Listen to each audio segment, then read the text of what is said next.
Ryan, I'm an alcoholic. Hi, Ryan. Thanks, Connie. Thanks, Stacy. That was amazing. I don't know how I'm going to follow that. That was really good. One thing, a side note to the story when we met, when she was playing guitar on that patio, and a couple little extra details on that. I was drunk walking back to the halfway house with my banjo after a 4th of July party. Not proud of that, but that's the kind of alcoholic I am. I drink no matter what. I drink everything I can get my hands on as long as I can, as long as I can afford it. And that's the way it's always been since the first time I ever picked it up. Actually, that's the very first time I drank. It was a backyard camp out type thing, and I was like 10 years old, and an older kid brought over some old Milwaukee in a backpack, and I somehow knew I drank it as fast as I could and as much as I could that night, and I have no reason to really know that except for that I think I was born an alcoholic, because to start at the beginning, I guess my family, even though Stacy and I's fathers have the exact same profession in the concrete business, the masonry business, construction. Exact same professions, probably completely opposite type people though. My family was very, very calm, very loving, very Christian, very God-fearing. And Stacy mentioned all the racket and the loudness in her home. My home was very, very uncomfortably quiet. I don't think even today, my dad was just very subdued and very great guy. I love the guy to death. But we just didn't share our feelings, you know what I mean? We didn't share anything in our home. And I remember even as a child being restless, irritable, and discontent, I think I was born with this thing, like I said. So when the first time I found alcohol, that was my cure right there to that restlessness and irritableness and discontentedness. I had found the answer for sure. Like many of you can relate to. But like all of us know, it doesn't last. And like I said, the first time I drank, then it was years later before, in most of my high school days, I was always busy after school and everything with sports and things like that. So not a lot of drinking in high school except for on the weekends. That's all we did. That's all we did, from Friday after the football game until Sunday evening, and then all summer. I remember not being able to wake up and get to work with my dad, and things like that from being out all night drinking at 15, 16 years old. And then I found myself in trouble with the law, at 18 years old, graduating high school. So I was in treatment at 19 years old and going to the University of Nebraska. So I was in treatment. So I was actually sober, but I didn't. I had to go to treatment, so I wasn't drinking, but I hadn't found AA yet. So the behaviors were still there. I was enrolled at school, but I did not go to class. You know what I mean? I was. All I wanted to do was skateboarding, music, have fun. Even though I couldn't drink, I was still just all the same behaviors were still there, So needless to say, that year of college, I just didn't even go. You know what I mean? And it was mostly, looking back on it now, if I would have been paying for it, maybe that would have been different. I don't know, but my family was always very supportive with everything I did, so they were more than happy to pay for my college, and it didn't even dawn on me that I was taking advantage of them or wasting anything at that time, So, so for me, Stacy took off to Arizona to play music and stuff like that. I took off to Southern California to become a professional skateboarder, But it didn't take me long out there to find the drink again, Like I said, I drank alcoholically from day one, and after that, it didn't take long for me to get in big trouble out there, and finding many other things that I had never been exposed to out there. So I had basically had to come back home again. And that was kind of a pattern for me. Starting at 19, getting arrested, going to treatment, going to jail, getting some AA, then going back out there and drinking. And Stacy had mentioned, the drinking with a head full of AA. I did that in and out for 20 some years. You know what I mean? It's as you guys probably know, it's not fun. So in my 20s, ended up having 2 sons. And when my kids were a year and a half and about 3.5 years old, their mother was killed in a car accident. And I'm ashamed to say, it wasn't one of my first thoughts on that whole situation. I mean, and like I said, it's horrible to think, but I thought, well, now I can drink the way I want to. You know what I mean? She's not around. I blamed a lot of it on her. Man, that resentment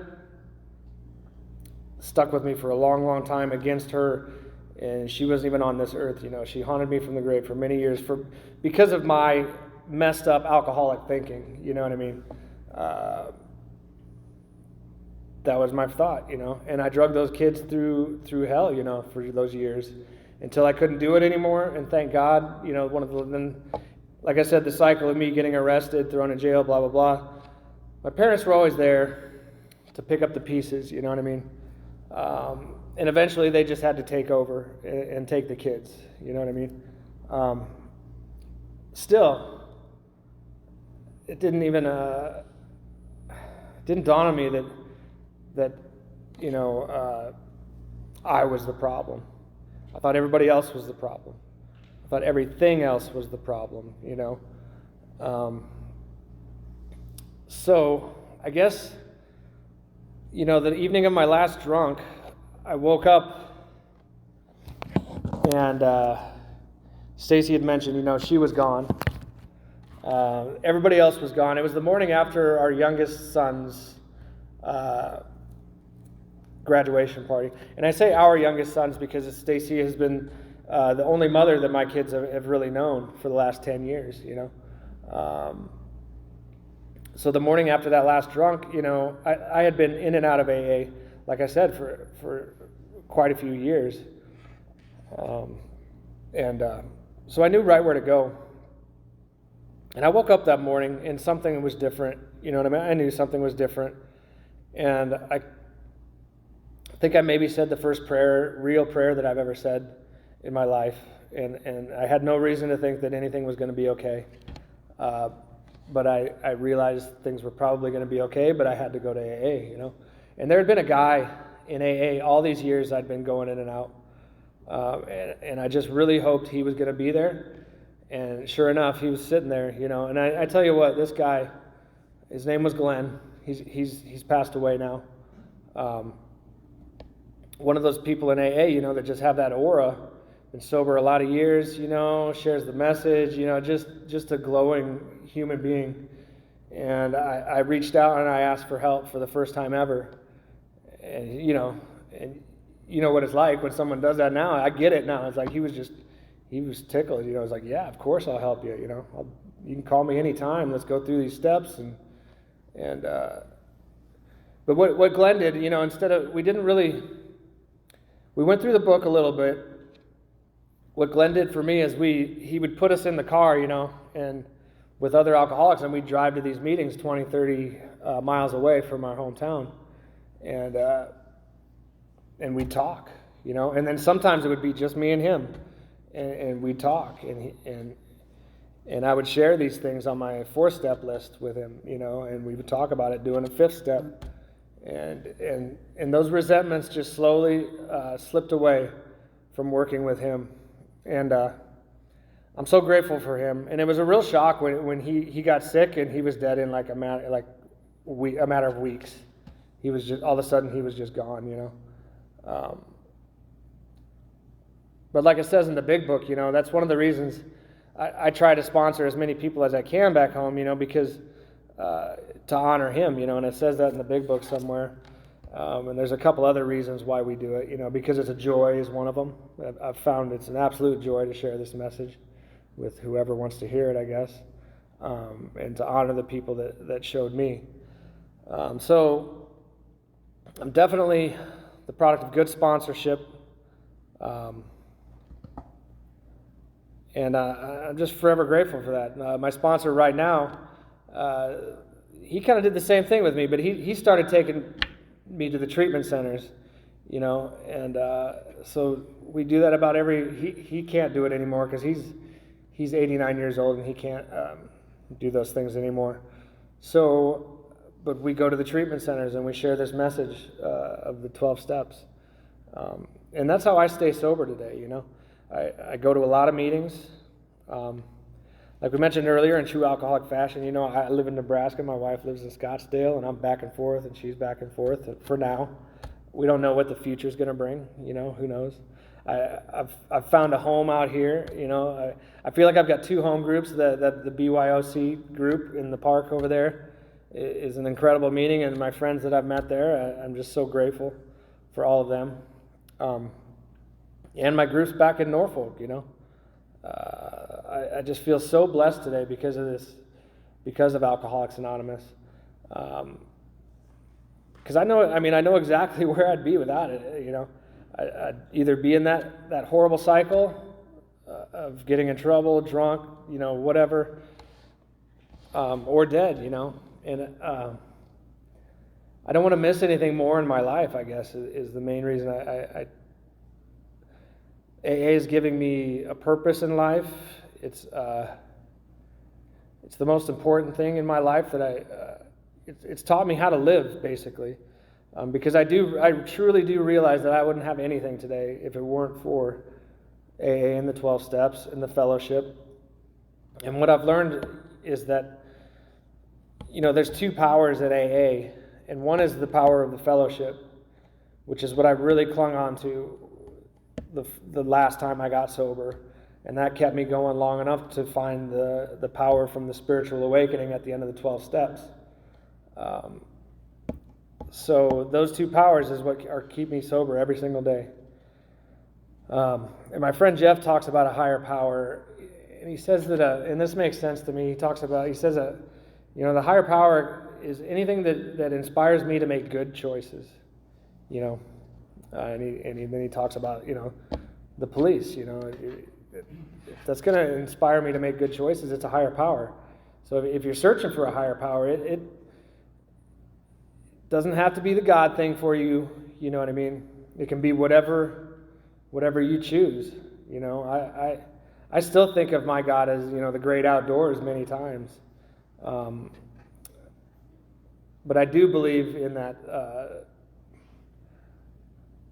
God of my understanding. And it's very, very real in my life.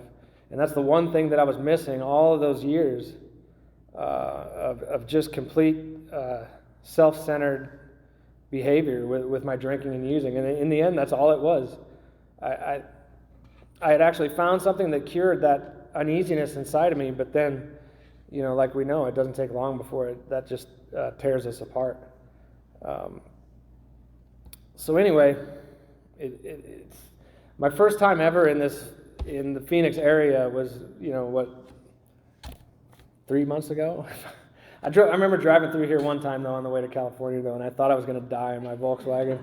It was 120, and I was like, oh my God, I hope I never end up back here. But I really love it here. I found a home here in Scottsdale, but especially here in AA. Stacy and I, the last couple of years, we've been a lot of different places, and we've gone to AA meetings in all these different places, and it's just so amazing. And it's such a cool thing to be able to do that. And it's a life that I could only dream of today, 100% because of AA. All I ever wanted was, I guess, to feel just a little freedom, I guess, is the best way to describe it, And like I said, I think I was born with this thing. So it's like I never even knew, and so I can't, we can't really, I try not to, I still struggle with the past. I still beat myself up for these horrible things that I've done. But as I've learned, I'm powerless. Now, that doesn't absolve me of the responsibility from all that stuff. I have to go out and clean up my side of the street. And I've done that to the best of my ability. And I continue to do that to the best of my ability in hopes that I don't make those mistakes anymore. So I don't like to go out and make amends today, So that's a good motivator to just stay the course. And if I don't do this thing on a daily basis, I can slip back into my old behaviors pretty dang quickly, and from what I've seen and what I've witnessed in my, I guess I didn't mention, I've been sober a little over 7 years now, almost 8. And I go to a lot of meetings, and I go to a lot of treatment centers, and I spend time at the halfway houses back home, and I see me in all those guys, and they're just doing the same thing that I did for years and years and years, and it's really frustrating and it's hard to watch. But at the same time, I try to share the message with those guys because someone did it with me, and if they wouldn't have done that the first time, even though it took me many, many years to get back here, I probably would have never made it here, possibly, So I do take it as a responsibility for me to share the message today, because I just never, ever want to go back there. I never, ever want to go back there. I've got a brother who's still out there in active addiction, and my sister has other issues that hasn't addressed and doesn't take care of. And I see what it does to my parents today. And it's just heartbreaking. But you know what? I don't do that to them anymore. And I try to be there for them. And, it's hard to watch. And like I said, it's heartbreaking. But I don't have to be part of that anymore. I don't have to. I can bring my family together instead of tearing them apart the best I can. You know what I mean? And whatever that looks like, I don't know. But I just try to be there for the people that love me today. And I found nothing but love here in AA ever. The whole time I've been in and out. My first time at an AA meeting, I was 17 years old, 18 years old, and I loved it. I loved all the laughter, the fun about it. I loved it, but there was just not a chance that I was going to get it for a long, long time, unfortunately. And I don't think anything could have changed that, because I think we have to just go through what we have to go through, And all I can be in AA is an example to hopefully someone can see it. Ask me what I do, how I do it, and that's all I have is my story today, So I share it with them, So yeah, I don't know. This is I was going to start off with, how they talk about whoever got up the earliest this morning is the guy who has the most sobriety. And I've always hated that, because I don't like to get up early in the morning, ever. But anyway, but you know what? I got up at 2:30 this morning in Norfolk, Nebraska, and drove to Omaha and then flew here. So maybe I win that prize today. I don't know. I at least maybe win the farthest traveled in the room today. I don't know, maybe. But I don't know. It's what a joy this thing is, and what an honor it is to be here with you guys tonight.